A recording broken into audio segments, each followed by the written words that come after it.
Uma mulher grávida foi vendida em um leilão, separada de tudo que conhecia.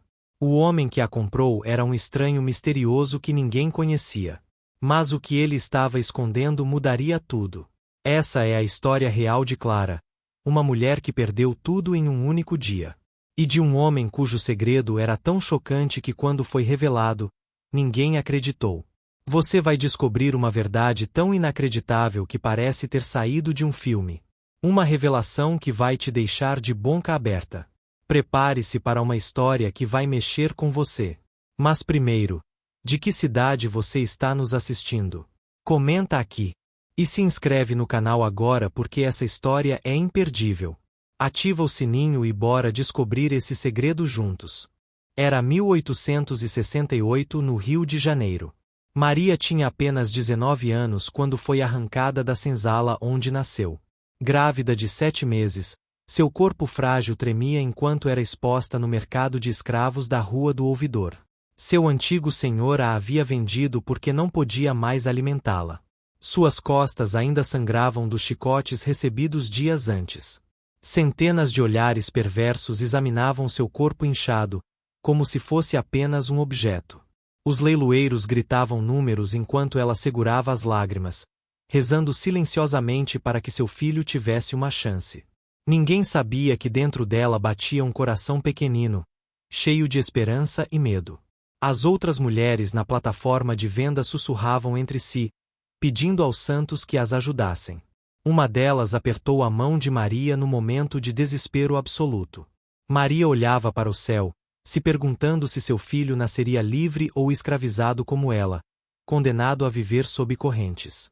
As lágrimas corriam silenciosamente por seu rosto enquanto os compradores faziam apostas obscenas sobre quantos filhos ela poderia gerar, quantas gerações de lucro seu corpo representava.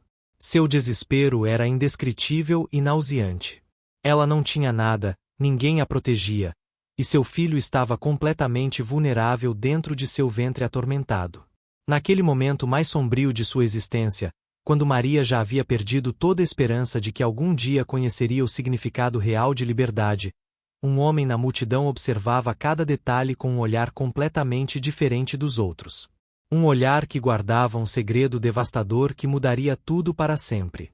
Entre a multidão de compradores cruéis e gananciosos estava Afonso, um comerciante de 45 anos com um segredo guardado no peito há quase 2 décadas, um peso que o sufocava todas as noites. Seu rosto permanecia impassível enquanto observava a cena repugnante, mas seu coração acelerava ao ver Maria. Havia 20 anos, sua própria irmã havia sido vendida como escrava. Ele nunca mais a viu. Nunca pôde abraçá-la, nem sequer descobrir onde ela havia ido. Ela havia morrido no cativeiro, longe dele, sozinha, sem um rosto amigo ao seu lado. Afonso havia recebido a notícia de sua morte por um comerciante de escravos que riu da história. Enriquecera com o comércio, acumulando fortuna ao longo dos anos, mas sua alma permanecia vazia, um vazio que nenhuma riqueza poderia preencher. Cada noite ele se perguntava: e se alguém tivesse salvado minha irmã? E se alguém tivesse arriscado tudo por ela? Essas perguntas o torturavam. Quando viu Maria naquele leilão, com o mesmo desespero que imaginou em seus piores pesadelos sobre sua irmã, algo dentro dele despertou violentamente. Não era atração, não era ganância, não era interesse econômico. Era a redenção. Era a oportunidade que a vida lhe oferecia para corrigir um erro que não era seu cometer, mas que carregava como culpa pesada. Enquanto os outros compradores gritavam ofertas cada vez mais altas, competindo como bestas selvagens, Afonso estudava Maria em silêncio, observando cada movimento dela. Viu sua coragem mesmo diante do desespero absoluto, sua determinação de proteger o bebê que carregava mesmo não sabendo como. Aquela mulher não era mercadoria para ele. Era a humanidade em seu estado mais puro. Era sua irmã. Era a chance de não falhar novamente. Afonso respirou fundo, seu peito tremendo com emoção contida, e fez um lance que surpreendeu a multidão inteira. Quando sua oferta foi aceita, os homens ao seu redor riram da loucura de pagar tanto por uma grávida, da fraqueza emocional que demonstrava. Ninguém conhecia seu verdadeiro plano. Ninguém sabia que estava prestes a arriscar tudo. Quando Maria foi entregue à casa de Afonso, esperava apenas o pior dos piores cenários. Havia sido vendida muitas vezes e conhecia todos os horrores que o sistema de escravidão podia oferecer. Sabia do que era capaz homens com poder sobre seus corpos. Mas algo era radicalmente diferente aqui. Afonso a recebeu pessoalmente, não por um capataz ou servidor. Olhou profundamente nos seus olhos, com uma compaixão que ela nunca havia visto de um homem branco em toda sua vida, e disse algo que a deixou em estado de choque completo: "Você é segura aqui. Seu filho também será. Ninguém mais irá machucá-la. Essa é minha promessa diante de Deus." Maria desmaiou. Literalmente caiu inconsciente. Era armadilha psicológica? Era teste cruel para aumentar seu sofrimento? Ou era possível que essa humanidade fosse real? Mas os dias passaram e nada aconteceu. Não havia violência. Afonso providenciou uma parteira experiente e caridosa, alimentos nutritivos e balanceados para uma mulher grávida, e até um quarto próprio e limpo para o parto. As outras escravas da casa sussurravam em descrença absoluta. Qual é o truque? O que ele quer em troca? Perguntavam constantemente. Maria também não compreendia esse mundo invertido. Noites inteiras ficava acordada, esperando pela revanche que nunca chegava, pela violência que era seu único conhecimento de relacionamentos de poder. Afonso nunca a tocou, nunca a explorou sexualmente, nunca a humilhou. Simplesmente a deixou viver como pessoa. Simplesmente tratava seu bebê como criança, não como futuro capital. Certa noite, quando Maria chorava silenciosamente por medo do desconhecido, por culpa de estar recebendo bondade que não merecia neste mundo injusto, Afonso se sentou cuidadosamente ao seu lado, sem invadir sua intimidade. Respirou fundo e começou a contar sobre sua irmã. Contou sobre o rosto dela, sobre o sorriso, sobre o som de sua risada. Contou sobre como a procurou por anos, como se recusou a aceitar que ela havia desaparecido. Lágrimas escorreram abundantemente pelo rosto dele enquanto falava, lágrimas que não havia derramado em 20 anos. Maria compreendeu então que aquele homem não era seu senhor no sentido do poder explorador. Era um quebra-correntes disfarçado. Era um homem que carregava tanto sofrimento quanto ela própria. Afonso era membro secreto de uma sociedade abolicionista que funcionava nas sombras do Rio de Janeiro, operando com silêncio absoluto e risco constante. Seus membros incluíam padres que acreditavam que Deus criará todos os homens livres, advogados que conheciam cada brecha legal do sistema, e até alguns políticos liberais que arriscavam seus cargos e reputações. Juntos, durante anos, desenvolveram um plano ousado que colocava não apenas suas vidas em risco, mas também suas famílias, seus patrimônios e suas almas perante a lei. Quando Afonso comprou Maria, já tinha tudo meticulosamente planejado até aos mínimos detalhes. Havia contactado o padre Joaquim, um homem de Deus genuíno que tinha acesso a documentos eclesiásticos autênticos e que havia passado décadas ajudando escravizados em segredo. Também havia um advogado amigo chamado Gustavo que sabia forjar papéis de liberação de forma tão perfeita que até autoridades experientes seriam enganadas. O plano era extraordinariamente ousado e perigoso: registrar o bebê como filho legítimo de um homem livre de cor que havia concordado em ajudar, uma figura real que tinha conexões sociais, e Maria seria documentada como liberta por vontade do Senhor, escondida completamente à vista de todos através de papéis falsificados que se tornariam legais no papel. Mas isso era profundamente, mortalmente perigoso. Se descobertos, Afonso perderia tudo: sua fortuna construída ao longo de décadas, sua liberdade pessoal indo para a prisão, talvez sua vida mediante execução como exemplo. A lei permitia penas severas e humilhantes para quem ajudava escravos a escapar, incluindo trabalhos forçados e confisco total de bens. Mas Afonso havia perdido sua irmã uma vez. Não perderia novamente. Não enquanto tivesse um fôlego em seu corpo. Preparou tudo nos mínimos detalhes com dedicação obsessiva, envolvendo pessoas de confiança absoluta que também carregavam suas próprias histórias devastadoras de dor e perda. Cada membro da conspiração silenciosa tinha uma razão profunda, pessoal e urgente para arriscar absolutamente tudo. Alguns deles conheciam pessoas escravizadas, outros eram descendentes de escravizados libertos. Todos compartilhavam a crença de que nenhum ser humano deveria pertencer a outro. Quando os primeiros sinais de parto apareceram 7 meses depois, Afonso já havia colocado em movimento toda a engrenagem secreta com precisão militar. A parteira convocada havia sido escolhida cuidadosamente porque também era membro dedicado da rede abolicionista clandestina.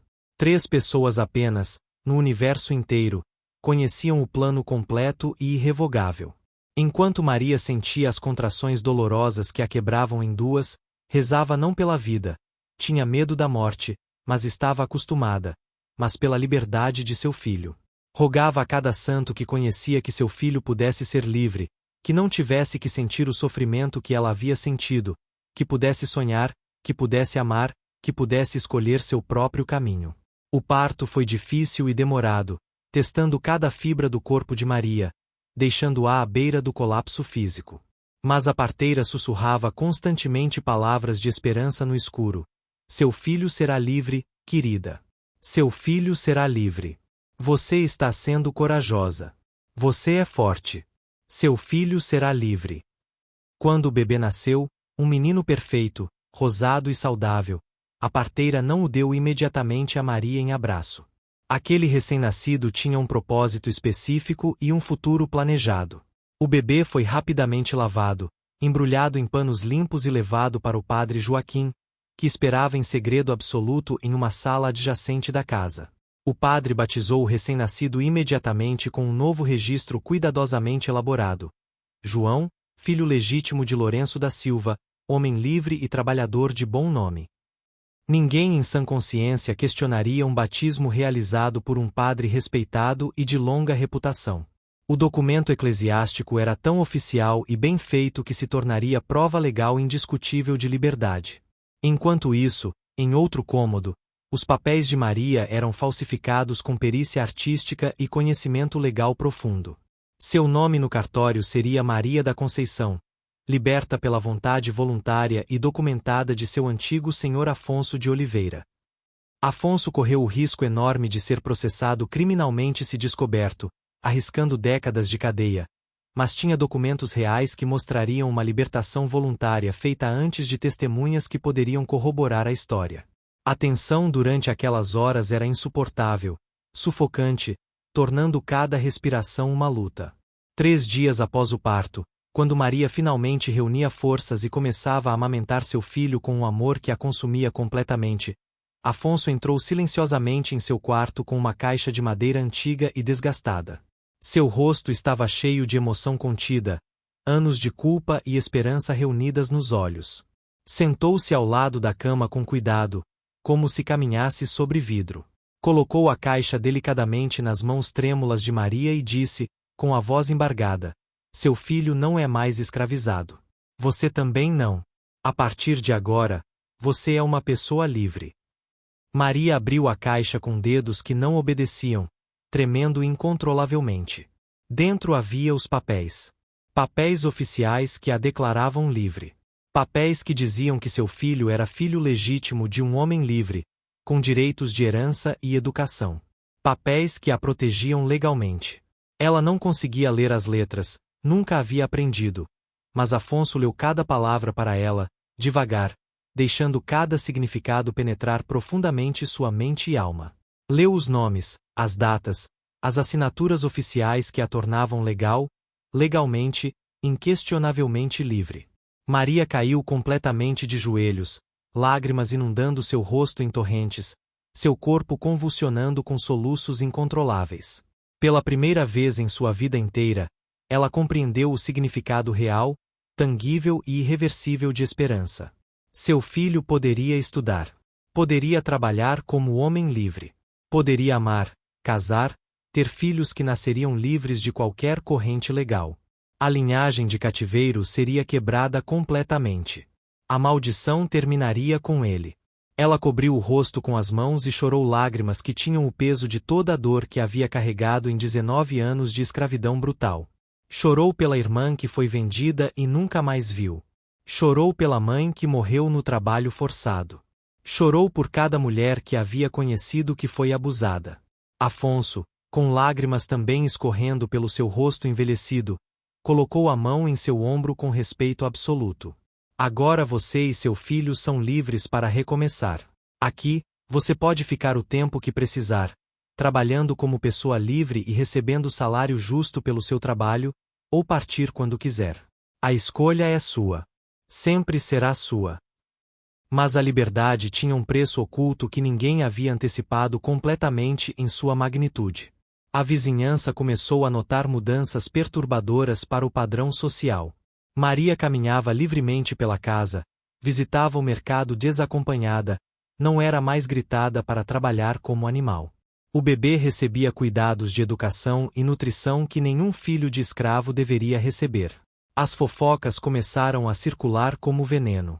Um vizinho invejoso, um homem amargo que havia cobiçado Maria no leilão e que estava furioso por ter perdido o lance, começou a fazer perguntas sistemáticas. Por que ela não usa correntes identificadoras? Por que come na mesa junto com os criados livres, não no chão? Por que Afonso fala com ela como se fosse uma visitante da família? As suspeitas cresceram exponencialmente em todo o bairro. Alguém, movido por inveja ou ódio racial, comentou na Câmara Municipal sobre o comportamento estranho, quase criminoso de Afonso. Um inspetor de escravos, homem implacável e sem piedade, foi designado para investigar as acusações de possível fraude. Afonso soube pela rede abolicionista que a investigação chegaria em questão de poucos dias. Seu coração acelerou perigosamente. Tudo estava em risco existencial. Tanto Maria quanto seu filho poderiam ser vendidos novamente. Contactou imediatamente todos os membros da conspiração em pânico controlado. Padre Joaquim foi avisado com urgência. O advogado Gustavo reforçou os documentos falsos com mais camadas de detalhes convincentes, adicionando até selos de organismos oficiais que havia obtido. Lourenço da Silva, o homem livre que havia reconhecido o bebê como seu, foi visitado pessoalmente por Afonso e instruído sobre a história que deveria contar se questionado. Estava pronto, mas também estava aterrorizado. Todos sabiam que se fossem descobertos, enfrentariam prisão longa, confisco total de bens, humilhação social perpétua. Mas voltaram atrás? Não. Nunca. A questão agora era: conseguiriam esconder o segredo até que fosse seguro revelá-lo? A noite anterior à investigação, Afonso não dormiu, passando cada hora em oração.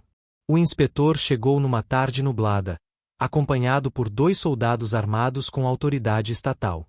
Seu nome era Capitão Rocha, um homem meticuloso e desconfiado, que conhecia todos os truques para descobrir escravizados escondidos ou documentos falsificados.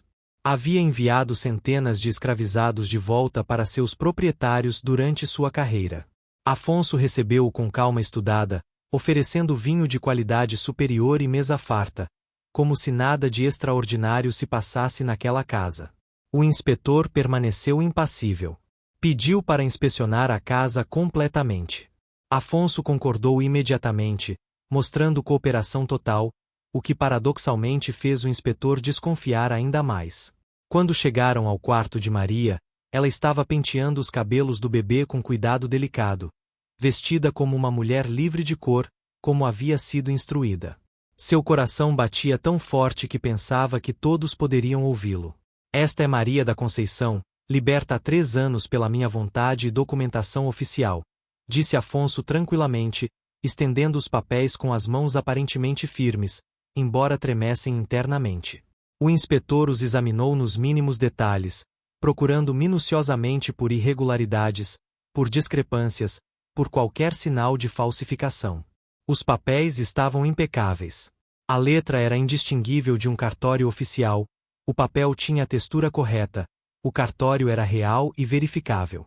Padre Joaquim havia adicionado seu próprio selo eclesiástico genuíno, algo que nenhum inspetor civil se atreveria a questionar abertamente sem ofender a Igreja Católica. O bebê no colo de Maria não era registrado como escravo porque havia sido legalmente batizado e registrado como filho legítimo de um homem livre. Legal. Intocável. Protegido. O inspetor perguntou a Maria, com tom suspeito, se ela era escravizada. Com a voz calma que Afonso lhe havia ensinado a usar durante semanas de prática, Ela respondeu: Não, senhor. Sou liberta há anos pelas graças do senhor Afonso e pela documentação aqui presente. Sou uma mulher livre. O inspetor ainda desconfiava intensamente, mas os papéis não mentiam. Não havia nada que pudesse questionar legalmente. Finalmente, com frustração visível, deixou a casa, derrotado por burocracia e legalidade. Afonso respirou aliviado, quase desabando, mas sabia que o perigo ainda pairava como nuvem negra sobre suas cabeças. Meses passaram em paz relativa. O bebê cresceu. Maria desenvolveu uma vida que nunca imaginou possível em seus piores sonhos otimistas. Afonso, cumprindo religiosamente sua promessa, permitiu que ela trabalhasse por salário justo em sua casa. Pela primeira vez na vida, ela possuía dinheiro. Pequenas moedas que eram suas, que ela podia guardar, que representavam sua autonomia pessoal e sua humanidade restaurada. Seu filho, João, era registrado como pessoa livre. Frequentava a escola de uma caridade cristã, aprendendo a ler, escrever, contar. Os mestres não conheciam sua história e o tratavam como menino livre como qualquer outro. Nenhuma corrente o prenderia. Nenhuma venda o separaria de sua mãe. Os documentos falsos haviam se tornado tão parte integrada da realidade burocrática que ninguém questionava mais a validade deles. Afonso se tornou o protetor silencioso de ambos, nunca revelando publicamente sua conspiração abolicionista, mas garantindo que estivessem sempre seguros, alimentados e educados. A rede abolicionista continuava seu trabalho nas sombras, salvando vidas dia após dia. Outros escravizados foram salvos através de métodos semelhantes, criando uma rede de liberdade subterrânea. Documentos falsos, identidades criadas, vidas reconstruídas na liberdade, famílias mantidas unidas. Quando Maria finalmente deixou a casa de Afonso 5 anos depois, com seu coração cheio de gratidão eterna, tinha economias suficientes para alugar um pequeno cômodo respeitável em um bairro de pessoas livres. João tinha 8 anos, era um menino inteligente e sonhador, e ia à escola todos os dias carregando seus livros com orgulho de quem conhece o valor de uma educação que seu corpo não estava legalmente destinado a receber. Ela nunca mais seria propriedade de ninguém. Sua linhagem tinha sido irrevogavelmente quebrada. Décadas depois, quando a Lei Áurea finalmente libertou todos os escravizados do Brasil em 1888, a história pessoal de Maria e Afonso permanecia um segredo guardado cuidadosamente, conhecido apenas por alguns círculos restritos de abolicionistas. Mas seu impacto ecoava através dos séculos e das gerações subsequentes de forma invisível mas profunda. João cresceu em liberdade, trabalhou como homem livre e respeitado, casou-se com uma mulher também liberta, e teve filhos que também nasceram em completa liberdade. Seus descendentes nunca conheceriam as correntes que acorrentaram suas avós e bisavós. Nunca carregariam a marca psicológica do cativeiro. Nunca seriam propriedade legal de outro ser humano. Afonso morreu aos 70 anos, levando seu segredo quase completamente à tumba, levando consigo a paz de saber que havia quebrado a maldição. Apenas alguns membros idosos da rede abolicionista conheciam a verdade completa de sua vida dupla. Mas documentos foram encontrados depois, em arquivos esquecidos do Rio de Janeiro, que contavam histórias como a de Maria. Mulheres transformadas de propriedade em pessoas, bebês nascidos em liberdade disfarçada pela legalidade forjada, homens que arriscaram tudo por compaixão e redenção pessoal. A história de Maria e Afonso representa milhares de histórias não contadas do Brasil escravista. Representam a resistência silenciosa de pessoas comuns que recusaram aceitar a desumanidade do sistema, mesmo quando era mais fácil conformar-se. Representam o amor que transcende os sistemas opressivos e as leis injustas. E representam uma verdade simples mas profunda.